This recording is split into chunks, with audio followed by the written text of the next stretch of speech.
I couldn't hit driver straight until I used this drill. Now this is really important.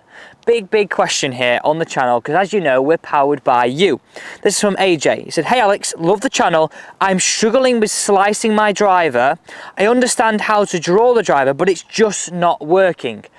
Now I think a lot of people can get with that. We understand what actually has to happen, but we can't feel it in the swing to actually make it happen on the course. So I'm going to share with you a really great tip. Don't swing straight, swing with a curve, just like this. So don't swing straight. Stick with me here. This will just go bing at the end. Okay, so what I mean by that is, if you stand right in front of me here, I see far too many golfers have like this whole thing of keeping the club face square and trying to swing straight through to target, making this buckle no good at all.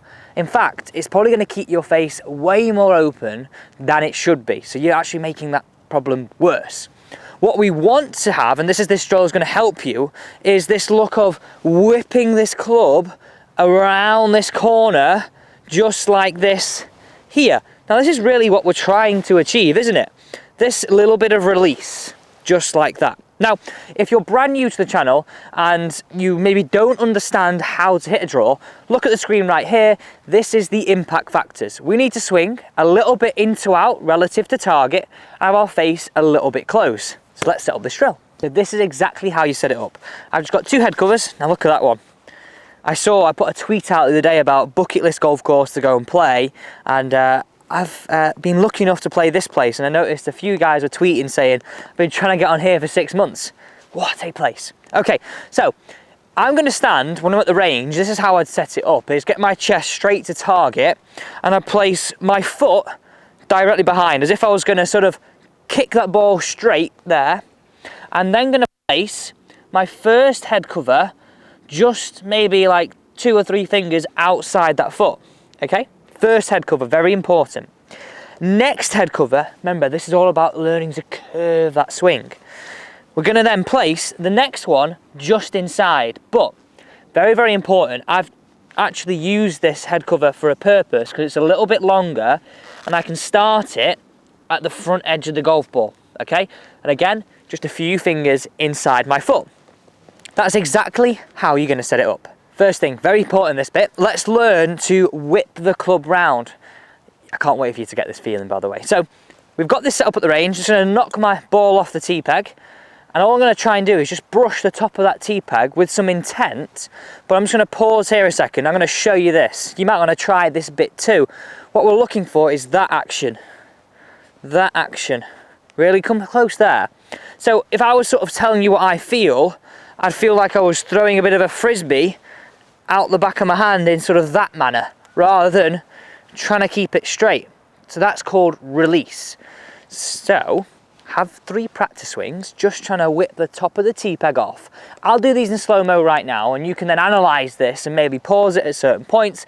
And again, the key aspects from the face-on perspective, I'm really trying to whip it round on the way through.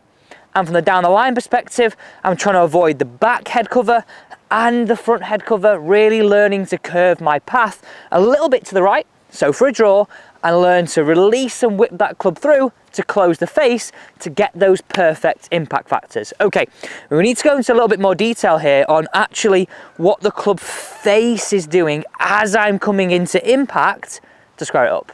Now really watch this club face here.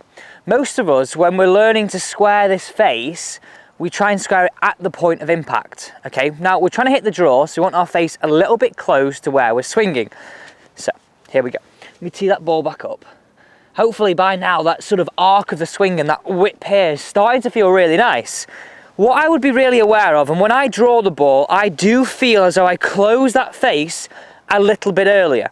And what I found in my history of coaching is when you're a serial slicer, you're not used to squaring that face. So we need to feel a bit more active with this.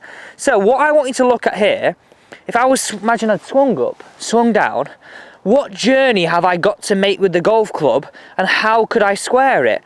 So watch how this naturally, if I feel as though I release this club, make that whip early in the swing, here, look what that does to my club face.